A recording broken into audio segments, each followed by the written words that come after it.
Buenas noches, ¿cómo estás? Buenas Yo, noches. maestro, no me preocupe, buenas noches, doctor. Buenas noches, doctor. Bienvenido. Bien, gracias. Sí les llegó la diapositiva actualizada, ¿verdad? Sí, doctor, muchas gracias, muy amable.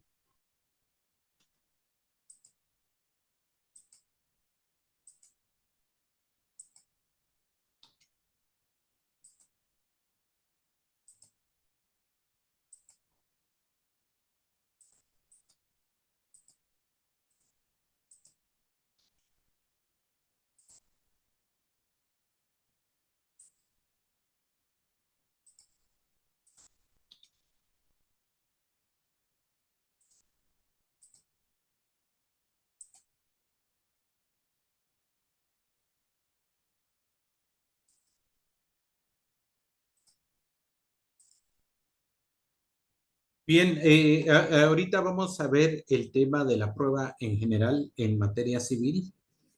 Ustedes saben que hay distintos esquemas o distintas formas de interpretación de las pruebas. Sin embargo, vamos a verlo ahorita de manera muy general.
Bien, en el primer punto vamos a ver el tema de la confesional,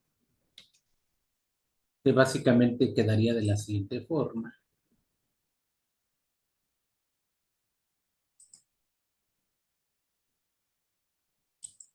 Y quien presenta la prueba se llama articulante.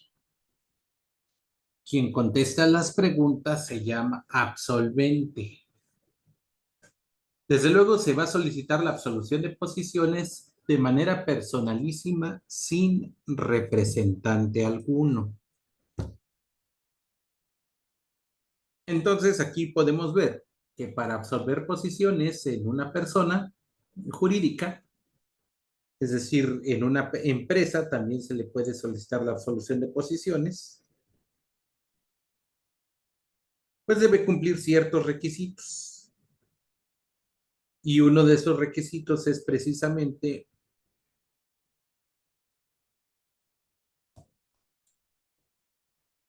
que debe contar un poder especial para llevar a cabo ese acto procesal. Recuerden ustedes que la absolución de posiciones no es únicamente para las personas físicas, sino también para las personas jurídicas que deban tener una representación y las preguntas que se contesten a nombre de la persona jurídica evidentemente son vinculantes. Entonces, por eso es importante que al momento de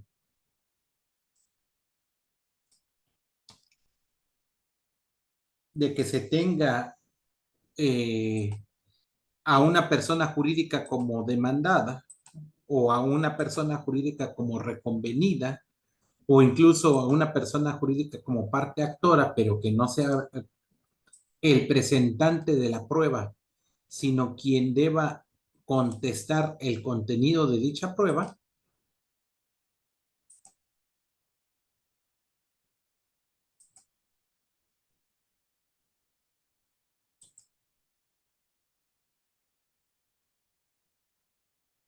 entonces vamos a tener ahí que deba contestar conforme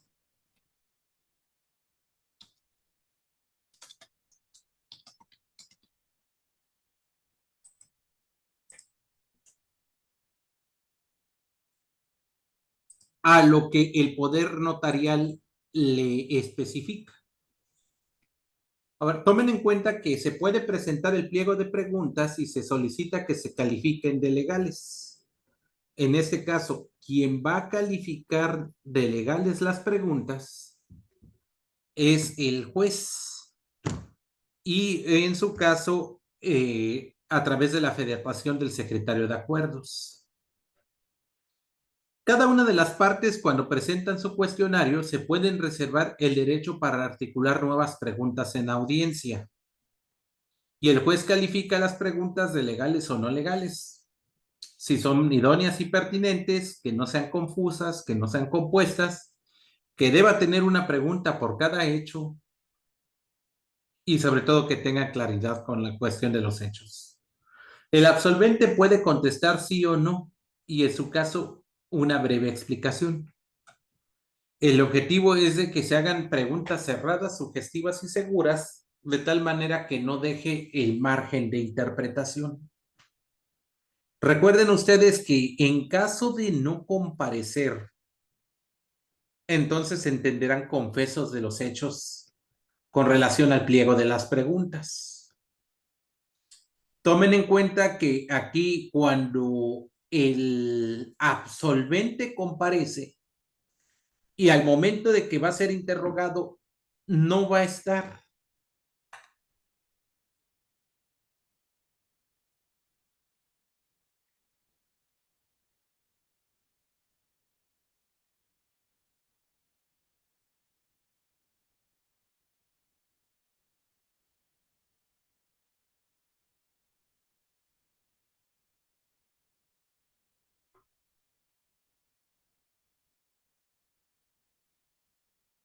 Representado por nadie más, sino que será una comparecencia personalísima.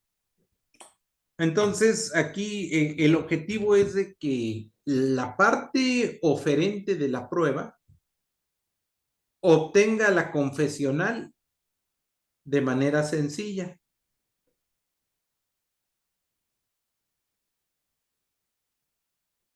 Sí, al momento de contestar las posiciones,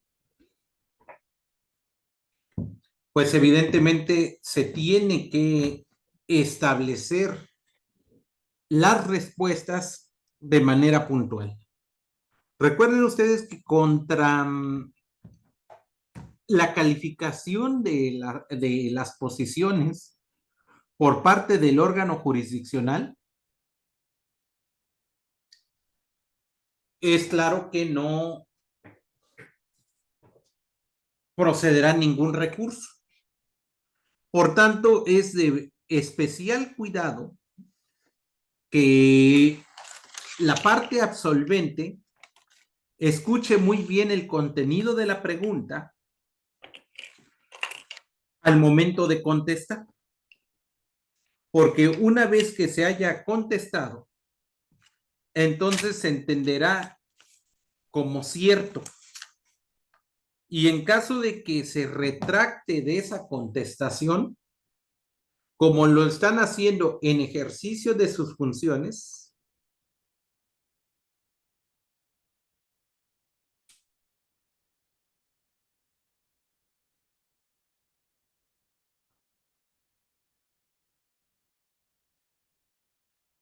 entonces no puede caber la posibilidad de que puedan objetar sus propias respuestas.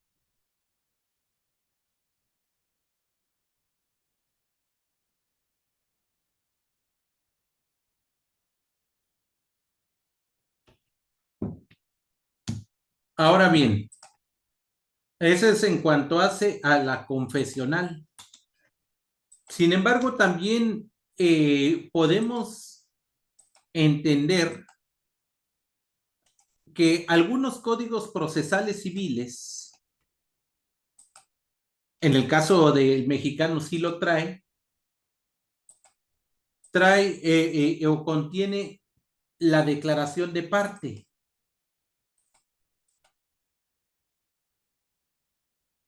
Entonces, esta declaración puede ser únicamente del actor o del demandado.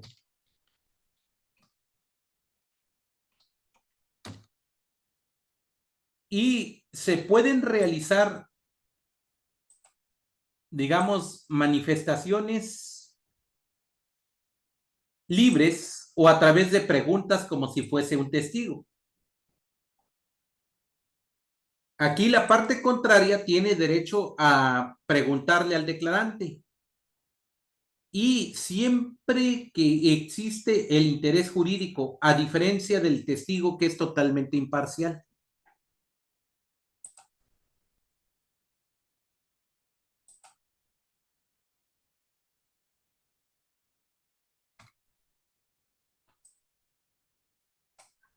Entonces, como pueden ustedes observar,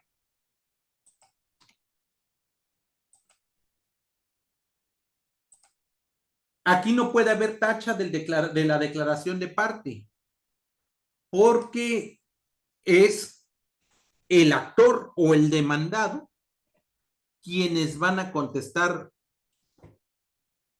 en esa declaración. ¿Qué diferencia habría con relación a la confesional? La confesional solamente es para que la parte procesal conteste sí o no. Y en el caso de la declaración de parte, ahí cualquiera digamos, de los intervinientes tiene una aptitud mucho más amplia en cuanto hace a ese tipo de contestaciones, porque se podrá explayar libremente. Entonces, sí hay una diferencia importante porque no es lo mismo contestar una pregunta cerrada del articulante a contestar libremente y manifestar la razón de su dicho.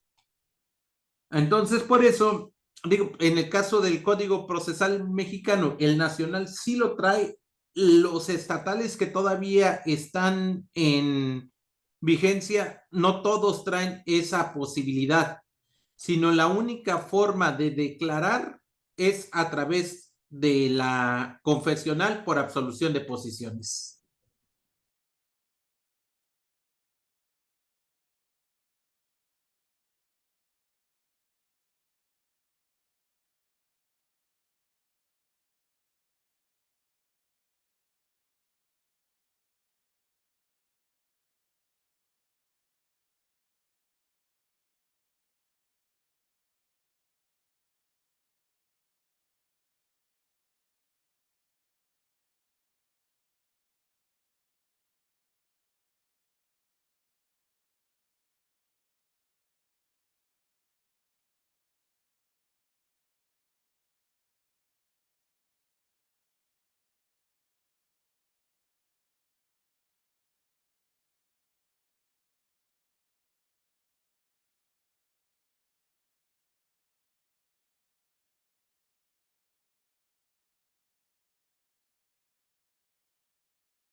Bien, entonces, ahí tenemos el tema de que algunos, digamos, hay a veces algunas diferencias de la declaración de parte con relación a la propia testimonial.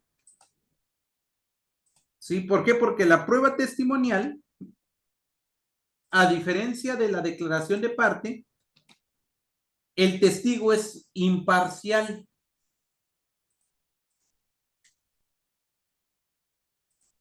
El testigo no es parte procesal y en la declaración de parte, claro que es el actor o es el demandado. Recuerden ustedes que el testigo narra hechos que sabe y le consta y que fueron percibidos por sus sentidos. A ver, permítame tantito.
Bien, entonces, a diferencia del declarante, el testigo pues no es parte procesal y narra hechos que sabe y le consta y que fueron percibidos por sus sentidos. En la declaración de parte son hechos propios. En el caso del testigo no son hechos propios. Y recuerden ustedes que en el caso de la declaración de parte tiene que asentar la razón de su dicho. A diferencia de, perdón, en la prueba testimonial se tiene que asentar la razón de su dicho, porque sabe y le consta lo que está declarando. Y la declaración de parte pues tiene un interés personal y directo sobre esa circunstancia. Recuerden ustedes que en el caso de la prueba testimonial no hay un interés en el asunto, simplemente está declarando lo que vio de manera objetiva. Por eso es muy importante que cuando un testigo falta a su deber de imparcialidad, podemos abrir el incidente de tacha de testigos. Esto con el propósito de que la declaración de ese testigo no sea tomado en cuenta en una resolución judicial. Recuerden ustedes que la imparcialidad se afecta con relación al testigo y al testimonio. Hay veces que el testigo está diciendo la verdad, pero tiene un interés personal. Entonces, por eso es muy importante que cuando se presente una demanda, sepamos quién es nuestro testigo. Si se trata de un familiar, también buscar que ese familiar tenga el menor interés posible, porque de lo contrario, entonces habrá una alta posibilidad de objeción.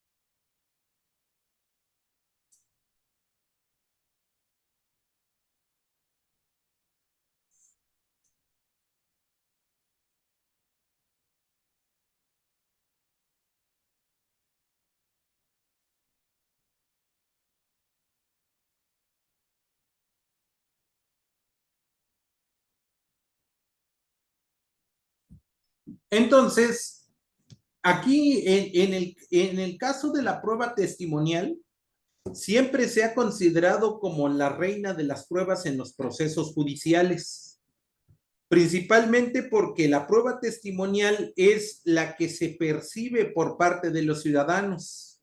Sin embargo, eso no es garantía de que efectivamente se esté cumpliendo con todas las condiciones que se haya marcado con relación a este hecho. ¿Sí? Entonces, ¿qué debemos observar ahí? Que en el caso de la prueba testimonial, debemos centrar si efectivamente están dando circunstancias de modo, tiempo y lugar, pero también debemos centrar nuestro argumento en el sentido de que ese testigo tiene alto grado de fiabilidad y la única forma de perfeccionar ese tema de la fiabilidad tiene que ver con la cuestión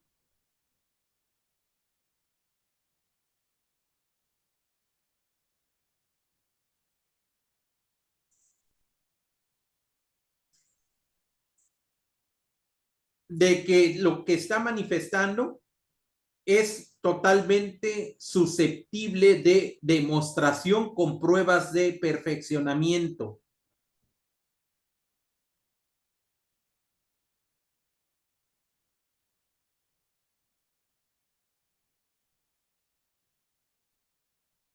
Las pruebas de perfeccionamiento no necesariamente deben ser pruebas científicas. Sin embargo, sería lo más óptimo en ese sentido. Lo que sí cabe destacar es que en el caso de las pruebas testimoniales, evidentemente siempre va a haber un margen de interpretación o de persuasión.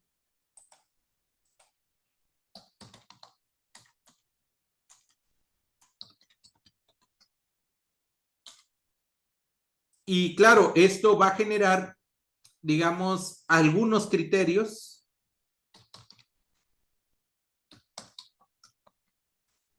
para poner con relación a la credibilidad del propio testigo.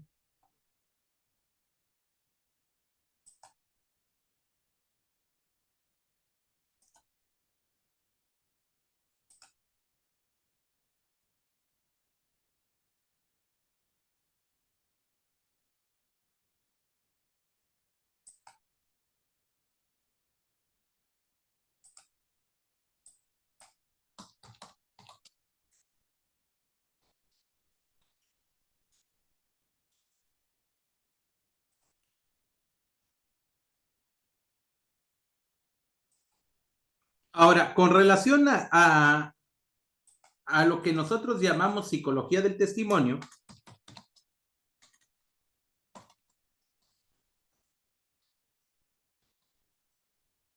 que ustedes no pueden perder de vista.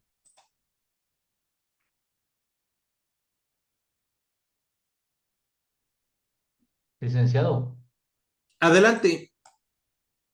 muchas veces los jueces le piden que jure a los testigos No, siempre le va a pedir que jure, y no muchas decir veces, la verdad, siempre. sí, y es fundamental. Sí, claro. Es elemental. ¿Por qué? Porque va a tener factores de suceso y puede haber factores del testigo.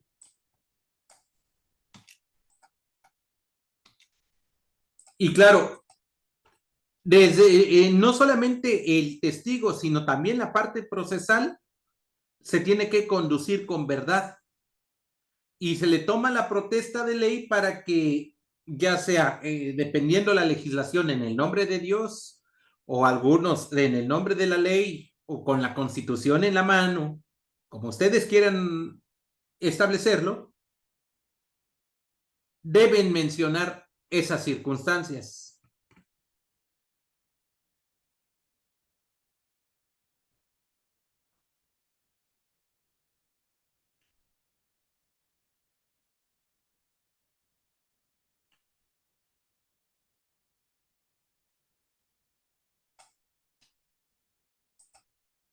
Ahora, en estos factores del suceso y factores del testigo se llaman factores de codificación.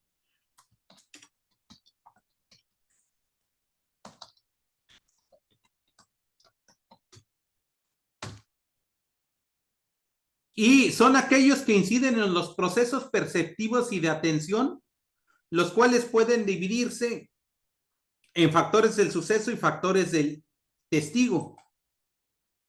Ahora, en los factores del suceso podemos tener condiciones perceptivas.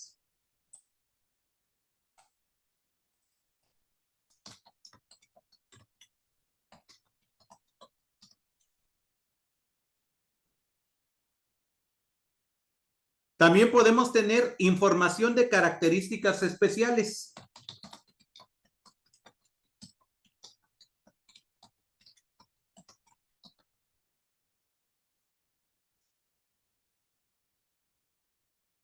También podemos tener familiaridad y frecuencia.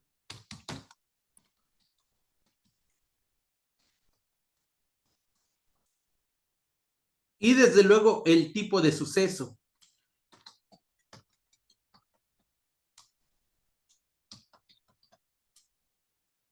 Y claro, en los factores del testigo, ahí vamos a encontrar varios factores, como por ejemplo la edad,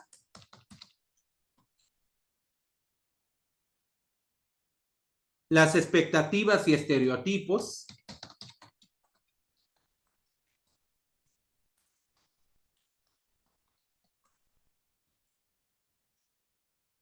la ansiedad y la emoción,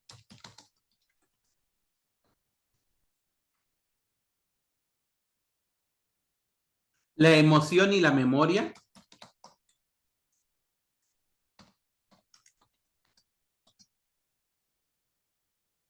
la implicación,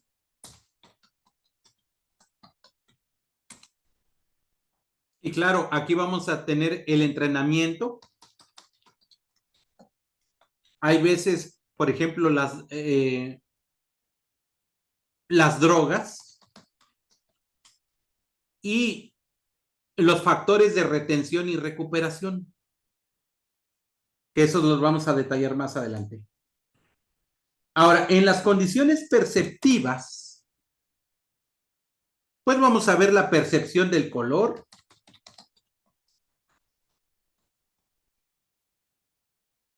el cambio de la luz,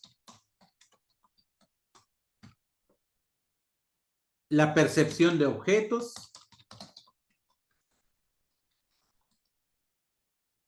la distancia,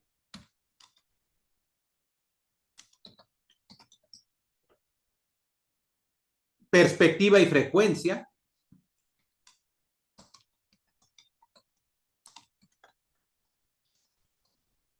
percepción de movimiento,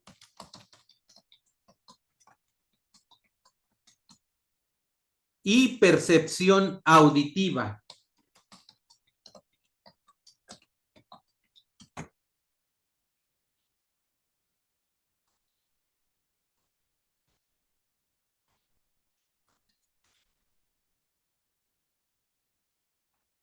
A ver, aquí también la duración del hecho.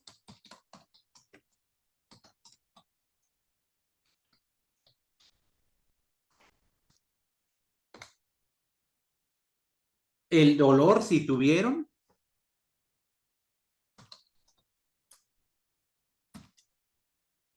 La velocidad.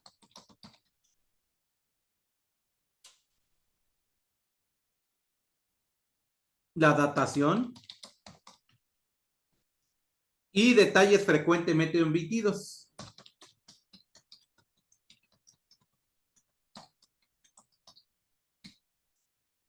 Y en el tema de la familiaridad y frecuencia,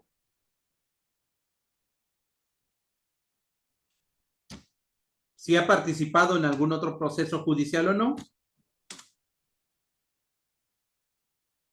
Y podemos ver si el tipo de suceso es violento o no violento.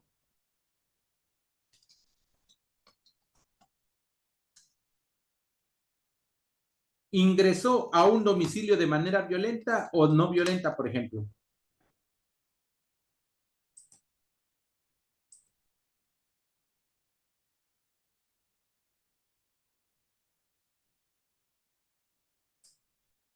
Ahora bien, esto es en cuanto hace a los factores de codificación.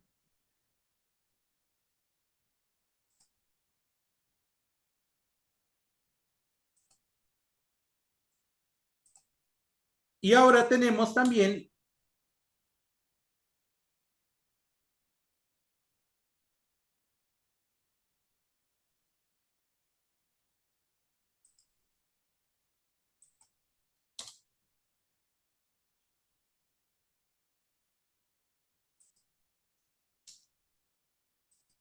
los factores de retención y recuperación.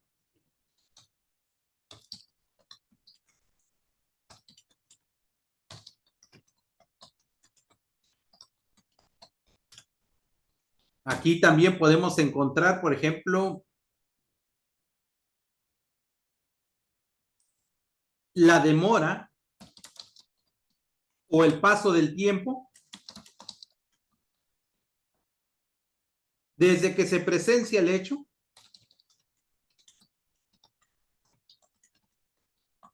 y hasta la declaración judicial, la manera en que se toma la declaración,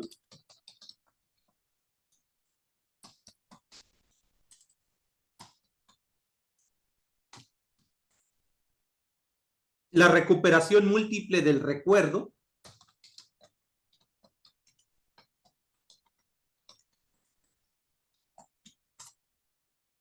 y las técnicas de ayuda para la recuperación del recuerdo.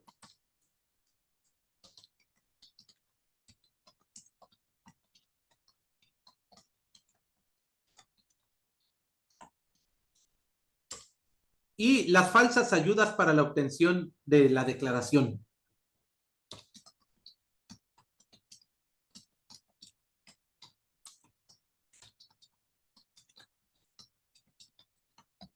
Por ejemplo, la hipnosis, el suero de la verdad o la tortura.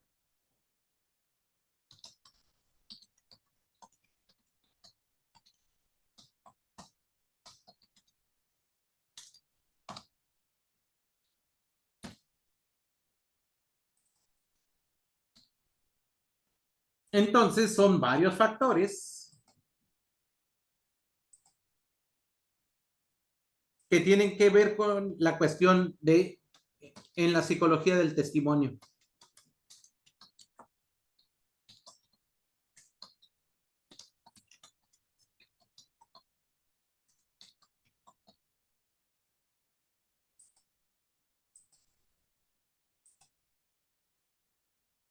Ahora bien,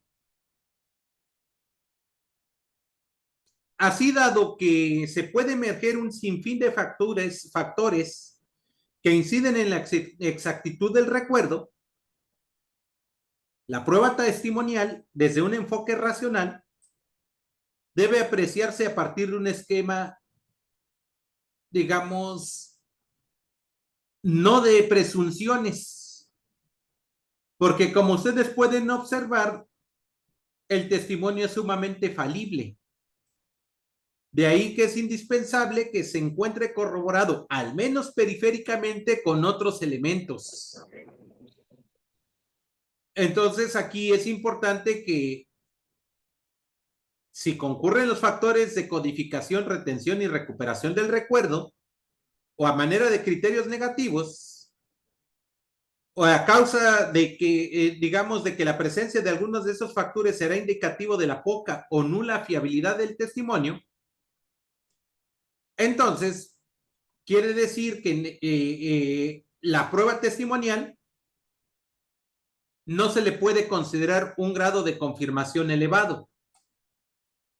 Porque en el caso de que se justifique que no se da alguno de los factores relacionados que hemos mencionado, entonces el testimonio necesariamente deberá corroborarse, al menos periféricamente, y desde luego lo ideal es científicamente, con otros elementos probatorios que por sí solos no pueden respaldar una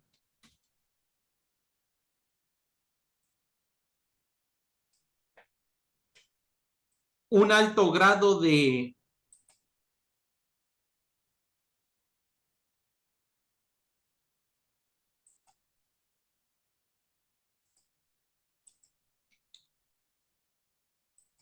credibilidad con lo que dicen esas personas.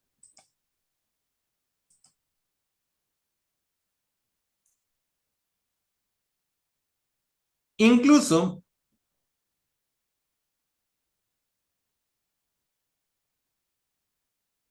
en el texto de la psicología del testimonio, no solamente vamos a establecer la narración del hecho acaecido que se pretende probar en la pretensión de la demanda, sino que debe plantearse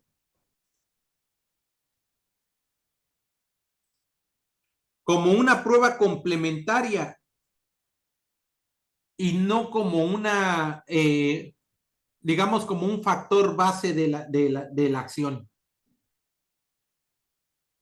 Doctor, Entonces, adelante, por ahí escuché una voz, Julieta, ¿verdad? sí, Adelante. señor. Buenas noches, doctor Camilo. Doctor, es que yo tengo una duda. Dígame. Donde habla de falsas ayudas, allí está incluyendo la tortura. Quiero saber qué tipo de tortura es. ¿Es física, psicológica? Porque al Cualquiera de parecer ellas. tengo entendido que en Colombia está totalmente prohibida la tortura y me parece que en México también. Así es. Entonces, ¿cómo sería allí, doctor? Gracias. Bueno, en el caso de los procesos civiles, muchas veces el tema de la tortura psicológica, porque no necesariamente tortura significa golpes, que eso ya es más en el campo del derecho penal, pero si hay alguna coacción o hay algún signo inequívoco de alteración de la voluntad por parte de las, digamos, de alguna autoridad que pudiese tener un interés personal y directo en un proceso judicial, evidentemente, si se funda bajo el esquema de amenaza, por ejemplo, en un decreto expropiatorio, que se le esté coaccionando a los vecinos a que si no realizan ese tipo de declaraciones pueden tener repercusiones graves en su persona o en sus bienes, o incluso se le decretan medidas provisionales para que no puedan disponer de su persona o de sus bienes y no hay forma de poderlos, digamos, contraargumentar o contradecir. Entonces, pues hay una especie de manipulación en el tema de la verdad. Entonces, eso englobaría como falsas ayudas para la obtención de la declaración, que no necesariamente puede ser una tortura física, como tradicionalmente se establece en el protocolo de Estambul. Gracias, doctor.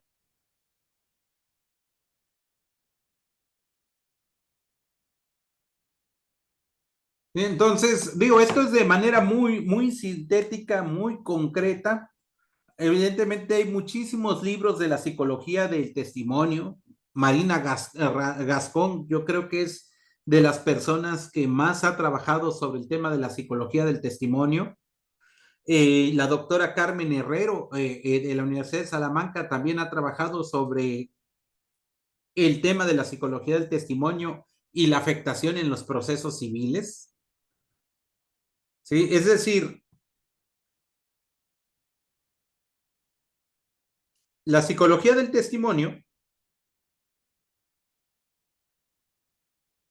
no es exclusivo de una sola materia, sino que va a tener injerencia en todos los procesos judiciales.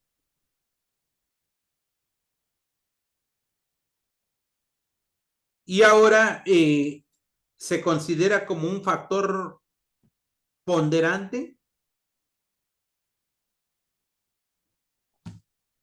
en cada, bueno, en este caso, dentro de los procesos judiciales modernos.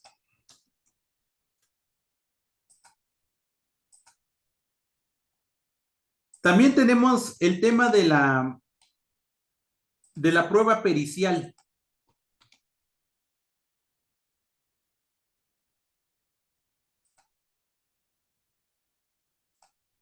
Ahí ustedes pueden observar que cada parte procesal puede presentar su perito. Cada perito va a rendir su informe.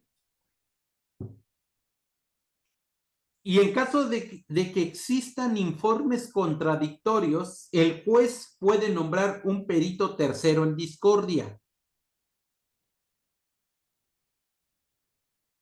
Aquí podemos decir que puede haber junta de peritos.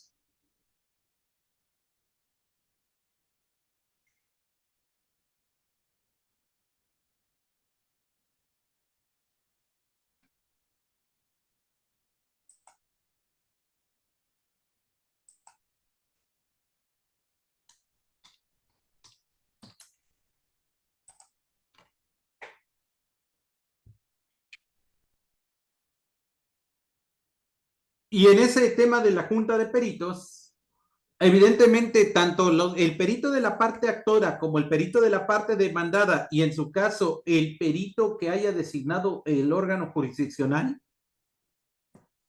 podrán realizarse preguntas mutuamente para el tema del esclarecimiento de los hechos.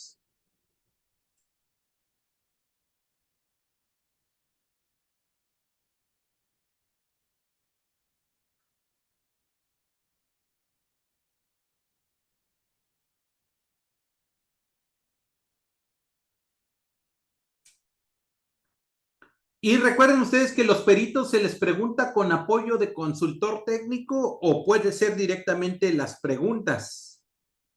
Aquí sí es muy importante que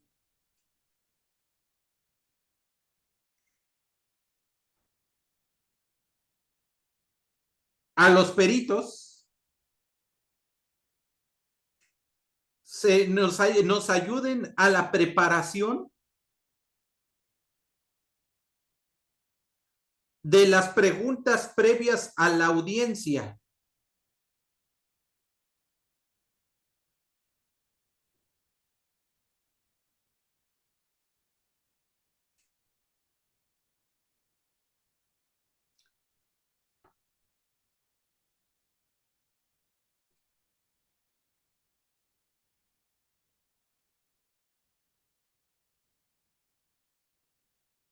Esto con el propósito de que al momento de ser interrogados en la audiencia principal,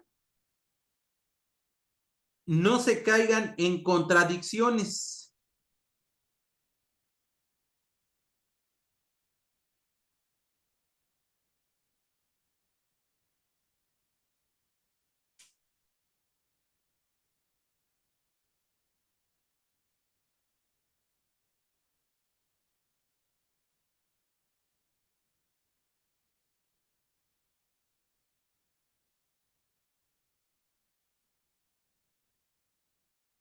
Sino que desde el principio, el pliego de preguntas realizada hacia nuestros peritos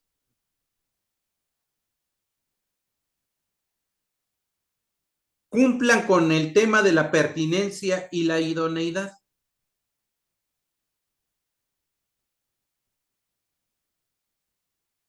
Recuerden ustedes que también se puede objetar el contenido del peritaje.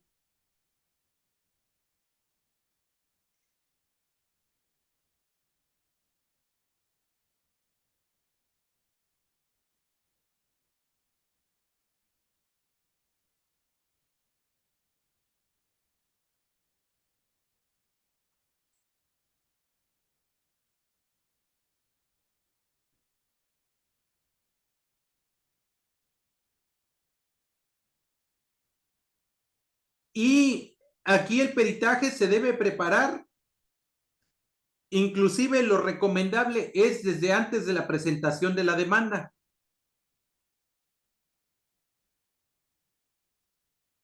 Aquí se ofrece el peritaje y se solicita que el perito vaya al juzgado y tome la protesta del cargo. Y digo, al menos en la rama judicial, debe existir un listado de peritos oficiales que a veces dependen del tribunal y a veces simplemente se inscriben en el propio tribunal.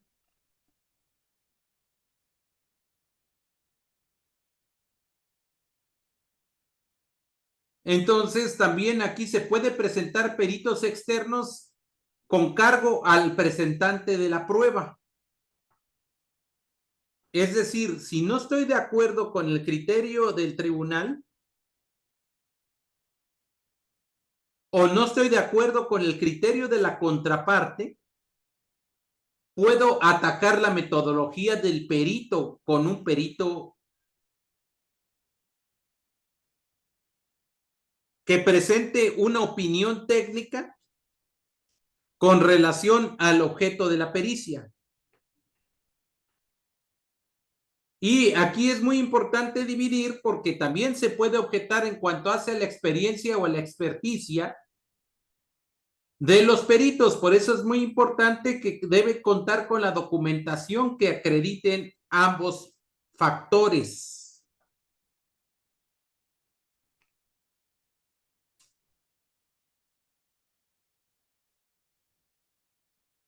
¿Sí estamos de acuerdo?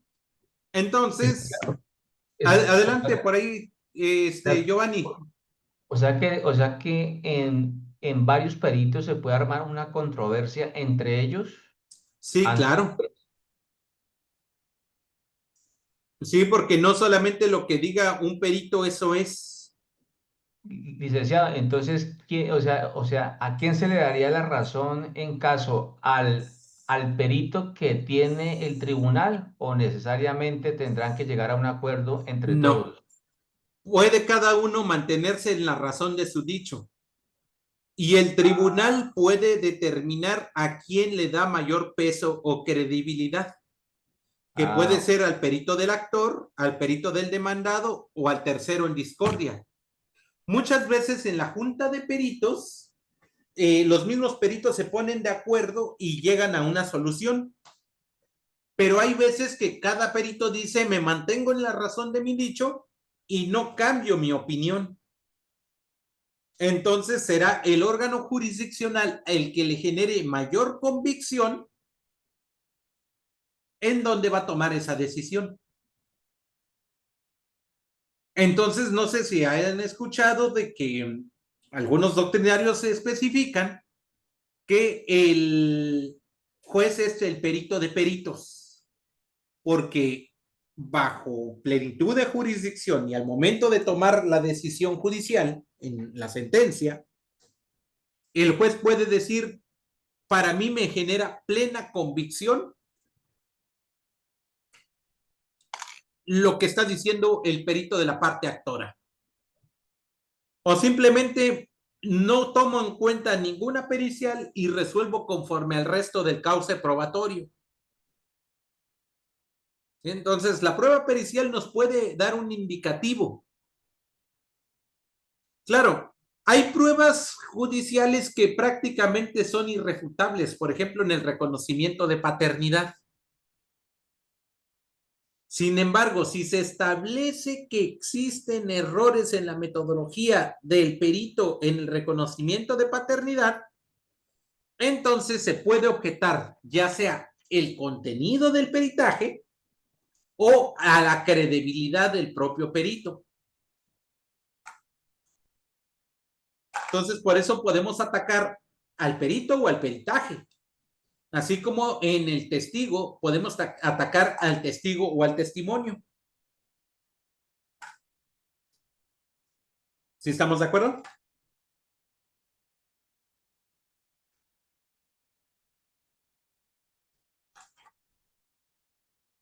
¿Cómo ven? No sé si tengan alguna pregunta hasta este momento. Bueno, por mi lado, maestro, está muy bien. Muy bien. Sí, los voy a tener que dejar porque tengo ahorita otra reunión a las 7 de la noche de aquí. Pero en la siguiente sesión vamos a ver toda la cuestión documental, la pública, la privada, la técnica científica, la vía informe y la instrumental de actuaciones. ¿Sí? Para que no quede trunco el tema. Pero sí es muy importante que se tomen en cuenta estos factores. Entonces, ya vimos el tema de la confesional, la declaración de parte, la testimonial, la cuestión de la psicología del testimonio y la prueba pericial. ¿Sí estamos de acuerdo? Entonces, pues nos vemos en la siguiente clase, que según tengo entendido aquí, ya es el lunes 7 de julio, en punto de las 21 horas, hora de Colombia. ¿Sí estamos de acuerdo? No sé si tengan algún comentario final Señor antes de licenciado, cortar grabación.